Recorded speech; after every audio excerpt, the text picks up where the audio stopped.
اتلس. په دې جلسه کې ګرانه زده کوونکو موږ نامساوات ولو.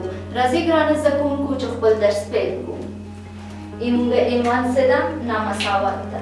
ګرانه زده کوونکو نامساوات د علامې ټاکل معنا ورکوي.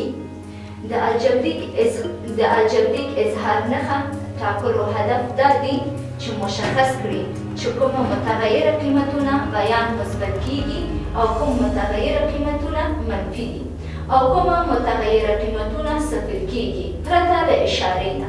ګرانه زده کوونکو راځو لومړی حالت ته د لومړۍ درجه دوه تړل شوې بیان نښه ټاکل چې بڼه یې د ax جمع b په توکدي په داسې ډول چې a او b صدا شامل په حقیقي اعدادو باندې. یعنې څه معنا ګرانه زده کوونکو تاسو ښه شي لکه مونږ داسې لرو چې مونږ x صدا زمونږ x ax جمع b د اعدادو په محور باندې ټاکو. فرض وکړئ ګرانه زده کوونکو چې دا د اعدادو محور ده، دې خوا تر مثبت لایتنۍ دې خوا تر منفي لایتنۍ پورې ادامه لري او دا هم مبدا ده. x قیمت پیدا کوو په دغه افاده کې چې ax جمع b ده. ax جمع b ګرانه زده کوونکو که موږ صفر ته قرار ورکړو په نتیجه کې زموږ x قیمت ځینې مساوي کېږي منفي b پر a باندې. یعنی موږ دغه د مبدا یا صفر دلته په محور کې څه قرار لري په حقیقت کې منفي b پر a ده. ګرانه زده کوونکو که چیرې x مساوي اوسي په منفي a پر منفي b پر a باندې یعنې مبدایي قسمت ده. که چیرې x د منفي b پر a باندې کوچنی اوسي یعنې مخالف الاشاره اوسي مخالف اشاره اوسي او که چیرې مثبت وي ګرانه زده کوونکو یعنې هم یا موافق اشاره اوسي اشاره د ای اوسي او دا هم مخالفه اشاره د ای اوسي. دا د نامساوات لومړی حالت ده. راځئ ګرانه زده کوونکو چې په دې کې یو بېلګه موږ حل کړو تر څو چې موږ ته واضح شي. ګرانه زده کوونکو په نامساواتو کې لاندې بېلګه اشاره تعیین کړي یعنې موږ افاده څه ده؟ منفي 2x جمع 8 مساوي کېږي صفر ته. یعنې د دې افاده موږ اشاره تعیینوو. لومړی راځو ګرانه زده کوونکو د x قیمت پیدا کوو چې 2 منفي 2x مساوي کېږي. که عدد د مساوات یو خوا نه بل خوا ته انتقال کړو علامه یې منفي کېږي منفي 8. اطراف ګرانه زده کوونکو په منفي 2 باندې تقسیموو زموږ x قیمت راووتله 4 یعنې زموږ x څه ده؟ 4 ده. راځئ ګرانه زده کوونکو اوس د اعدادو په محور باندې د دې اشاره تعیینوو چې د دې اشاره څوک کېږي یعنې منفي لایتنۍ پورې څه ده هم مبدا ده دې ته صفر وایي. زموږ x او معادله څه ده؟ منفي 2x جمع 8 دي. ګرانه زده کوونکو زموږ x څه ده؟ مساوي ووتله 4 یعنې موږ مبدا څه ده؟ څو دي؟ 4 دي. ښه ځای شي ګرانه زده کوونکو که موږ د x په ځای باندې مثبته قیمت وضع کړو نو موږ نامساوات صدق نه کوي خو په منفي کې صدق کوي. یعنې کله چې موږ مثبته قیمت وضع کړو منفي خواته راځي یعنې د منفي لپاره د دې نه چې منفي وځي زموږ قیمت علامه باید هغه د مثبت موږ وضع کړو. د مثال په ډول درته ښه ځای شي لکه موږ لرو منفي 2 د x په ځای لیکو د مثال په ډول مثبت 2 مساوي کېږي منفي 8 ته یا 4 ته. اوس ګورئ ګرانه زده کوونکو څو کېږي؟ 2 سره ضرب شي څو کېږي؟ منفي 4 مساوي کېږي منفي 8 نه. دا صدق نه کوي د دې علامه موږ نشو ټاکلی خو د دې په خلاف باندې که موږ منفي کېدو منفي دا مثبت خواته راځي مثبت خواته راځي. موږ په تېره درس کې وویله چې موږ عمومي فورمول څه شی ده؟ x جمع b ده. د a مخالف العلامه چې شی ده دلته اصلا د a قیمت څه ده؟ منفي 2 ده.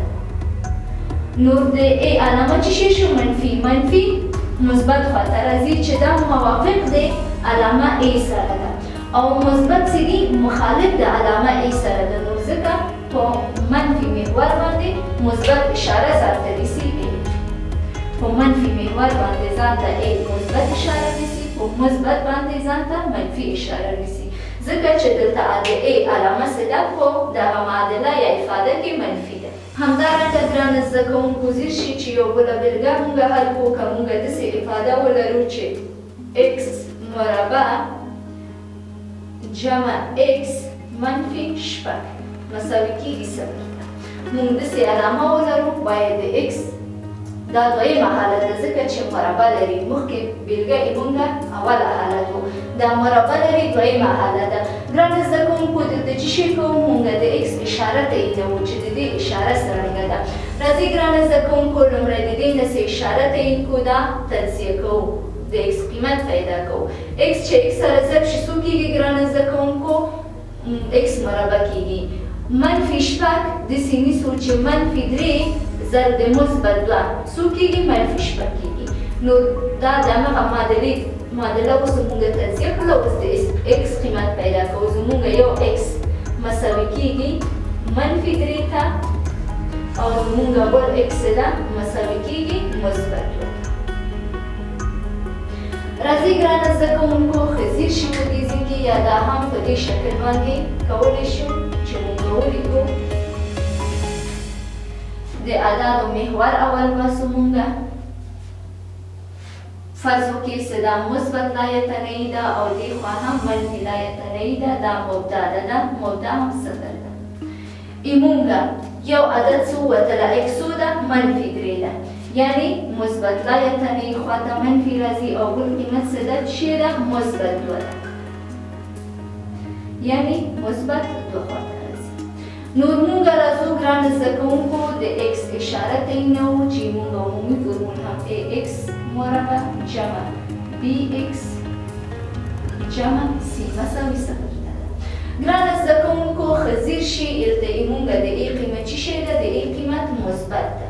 نور چې د ای قیمت مثبت ده مبدا خلاف دی ای علامې څخه راځي یعنی مخالف دی د ای علامې څخه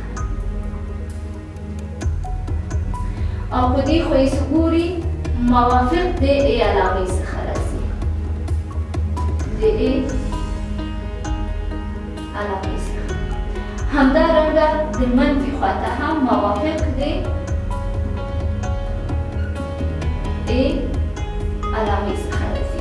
دا هغه ده یعنې کله چې ای اکس مربع و د دې و نور ای زمونږ چې شی ده دلته مثبت ده نور علامه مثبت نیسو دې خوا هم د دې علامه مثبت ده خو په منځ کې مخالف دی علامه ده یعنې مخالف د ای علامې څخه یې مونږ یي. نو د دې افادې نه مخکې نه مونږ په اخر کې داسې لیکلی شو چې مونږ اکس ده کوچنی دی منفي درې څخه ده یعنی دا اتحاد کړی له x د دوه څخه غټ دی یا لویه ده. دا په لومړی حالت باندې ده. دویم حالت ګرانه زده کوونکو که زمونږ x له دوه څخه کوچنی او له منفي یو څخه درې څخه لویه اوسي. درېیمه حالت ګرانه زده کوونکو چې مونږ x ده مساوي ده منفي درې ته او بله x ده مساوي ده دوه ته. دغه درې حالتونه په لومړی حالت کې یعنې مثبت لایتنه‌ای خواته موافق د ای علامې څخه ده دلته یې مونږ اکس ده د منفي درې څخه کوچنی او د مثبت دوه څخه لویه دي علامه هم منفي ده. په دغه بل هغه کې ګورو موافق علامه د ای باندې چې دلته یې مونږ اکس د دوه څخه کوچنی او د منفي درې څخه لویه ده اتحاد پکې شتون نه لري. همدارنګه زمونږ اکس ده یو مساوي منفي درې ته دي په دغه نقطه او بل اکس ده مساوي دوه ته دي دلته هم علامه منفي راځي مخالف د ای علامې څخه راځي. نو په هر یو کې مونږ د اکس علامه تعین کړله. دا و ګرانه زده کوونکو زموږ د ریاضي نننۍ جلسه تر بله جلسې پورې چې زه ستاسو په خدمت کې حاضرېږم تاسو مهربانه او بخښونکي الله ته سپارم. ښه وخت له خدای پامه.